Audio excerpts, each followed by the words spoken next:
Assalamualaikum warahmatullahi wabarakatuh. Akreditasi bukan sekedar dokumen. Ada 5 cara penilaian dalam akreditasi yang dikenal dengan RDOWS. Penjelasannya adalah 1. Melihat dokumen regulasi yaitu SK, pedoman, panduan, dan SPO. 2. Melihat dokumen bukti implementasi. 3. Observasi. Keempat adalah wawancara. Dan yang terakhir, kelima adalah simulasi. Ini untuk membuktikan apakah kita sudah melakukan, kerjakan yang kita tulis, dan tulis yang kita kerjakan. Channel YouTube Dr. Sufi dibangun untuk itu semua. Ada regulasi internal seperti SK, pedoman, panduan, dan SPO. Ada dokumen bukti pelaksanaan. Saat observasi yang dilihat sama dengan yang ada di regulasi dan dokumentasi. Saat wawancara, Sobat Sehat bisa menjawab sesuai dengan yang diregulasi dan dokumentasi.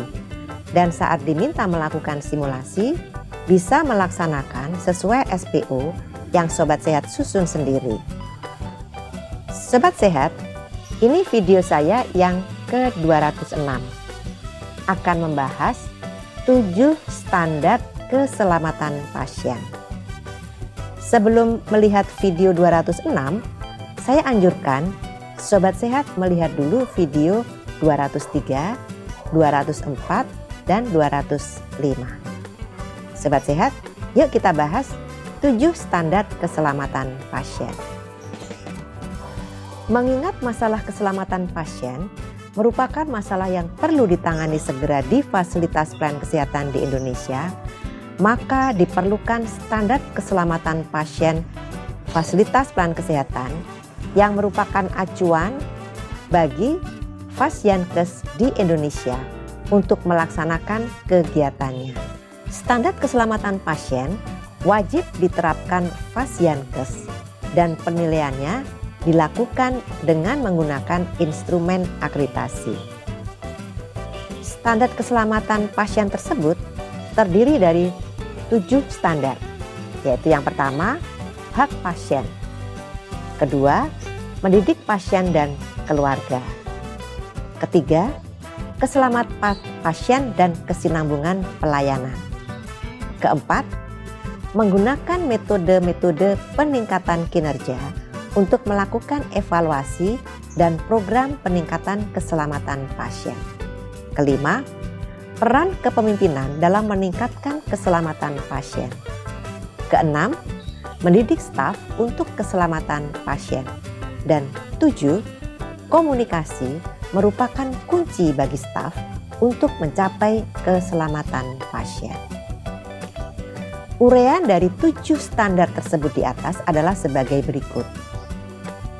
Pertama, standar 1, hak pasien.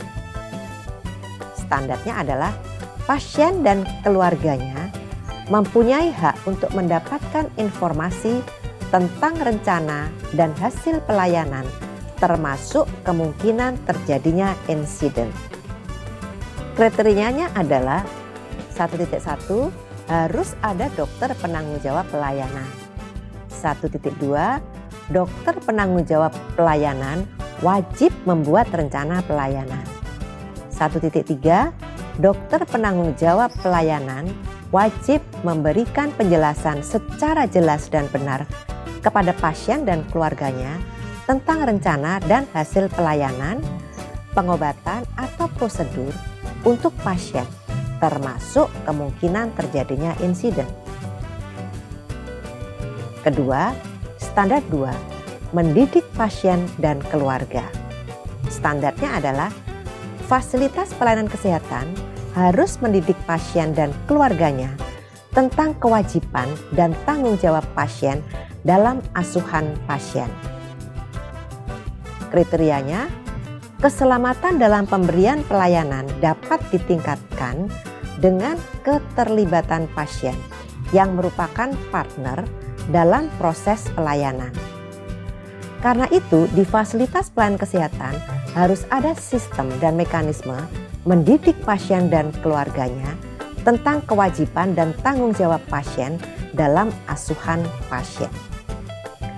Dengan pendidikan tersebut, diharapkan pasien dan keluarga pasien dapat satu, memberikan informasi yang benar, jelas, lengkap, dan jujur. Kedua, mengetahui kewajiban dan tanggung jawab pasien dan keluarga. Ketiga, mengajukan pertanyaan-pertanyaan untuk hal yang tidak dimengerti. Empat, memahami dan menerima konsekuensi pelayanan. Lima, mematuhi instruksi dan menghormati peraturan fasilitas pelayanan kesehatan. Keenam, memperlihatkan sikap menghormati dan tenggang rasa. Ketujuh, memenuhi kewajiban finansial yang disepakati. Sobat Sehat, sekarang kita akan membahas yang ketiga, yaitu standar ketiga. Keselamatan pasien dalam kesinambungan pelayanan. Pernyataan standarnya adalah fasilitas pelayanan kesehatan menjamin keselamatan pasien dalam kesinambungan pelayanan dan menjamin koordinasi antar tenaga dan antar unit pelayanan. Kriterianya adalah 3.1, terdapat koordinasi pelayanan secara menyeluruh mulai dari saat pasien masuk, pemeriksaan, diagnosis, perencanaan pelayanan, tindakan pengobatan, rujukan, dan saat pasien keluar dari fasilitas pelayanan kesehatan. 3.2, terdapat koordinasi pelayanan yang disesuaikan dengan kebutuhan pasien dan kelayakan sumber daya secara berkesinambungan, sehingga pada tahap pelayanan transisi antar unit pelayanan dapat berjalan baik dan lancar. 3.3, terdapat koordinasi pelayanan yang mencakup peningkatan komunikasi untuk memfasilitasi dukungan keluarga, pelayanan keperawatan, pelayanan sosial, konsultasi, dan rujukan, pelayanan kesehatan primer, dan tindak lanjut lainnya. 3.4, terdapat komunikasi dan transfer informasi antar profesi kesehatan, sehingga dapat tercapainya proses koordinasi tanpa hambatan, aman, dan efektif. Keempat, standar 4, penggunaan metode-metode peningkatan kinerja untuk melakukan evaluasi dan program peningkatan keselamatan pasien. Standarnya adalah fasilitas pelayanan kesehatan harus mendesain proses baru atau memperbaiki proses yang ada, memonitor dan mengevaluasi kinerja melalui pengumpulan data, menganalisis secara intensif insiden, dan melakukan perubahan untuk meningkatkan kinerja serta keselamatan pasien. Adapun kriteria dari standar 4 adalah 4.1. Setiap fasilitas pelayanan kesehatan harus melakukan proses perancangan atau desain yang baik, mengacu pada visi, misi, dan tujuan fasilitas pelayanan kesehatan, kebutuhan pasien, petugas pelayanan kesehatan, kaidah klinis terkini, praktek klinis yang sehat, faktor-faktor lain yang berpotensi risiko bagi pasien sesuai dengan 7 langkah menuju keselamatan pasien. Kriteria 4.2, setiap fasilitas pelayanan kesehatan harus melakukan pengumpulan data kinerja yang antara lain terkait dengan pelaporan insiden, akreditasi, manajemen risiko, utilisasi, mutu pelayanan, dan keuangan. Kriteria 4.3, setiap fasilitas pelayanan kesehatan harus melakukan evaluasi intensif terkait dengan semua insiden dan secara proaktif melakukan evaluasi suatu proses kasus risiko tinggi. Kriteria 4.4, setiap fasilitas pelayanan kesehatan harus menggunakan semua data dan informasi hasil analisis untuk menentukan perubahan sistem yang diperlukan agar kinerja dan keselamatan pasien terjamin. Selanjutnya, standar 5. Peran kepemimpinan dalam meningkatkan keselamatan pasien. Standarnya adalah 1. Pimpinan mendorong dan menjamin implementasi program keselamatan pasien secara terintegrasi dalam organisasi melalui penerapan 7 langkah menuju keselamatan pasien. 2. Pimpinan menjamin berlangsungnya program proaktif untuk identifikasi risiko keselamatan pasien dan program menekan atau mengurangi insiden. 3. Pimpinan mendorong dan menumbuhkan komunikasi dan koordinasi antar unit dan individu berkaitan dengan pengambilan keputusan tentang keselamatan pasien. 4. Pimpinan mengalokasikan sumber daya yang adekuat untuk mengukur, mengkaji, dan meningkatkan kinerja fasilitas pelayanan kesehatan serta meningkatkan keselamatan pasien. 5. Pimpinan mengukur dan mengkaji efektivitas kontribusinya dalam meningkatkan kinerja fasilitas pelayanan kesehatan dan keselamatan pasien. Adapun kriteria dari standar 5 ini adalah 1. 5.1 terdapat tim antar disiplin untuk mengelola program keselamatan pasien. 5.2 tersedia program proaktif untuk identifikasi risiko keselamatan dan program meminimalkan insiden.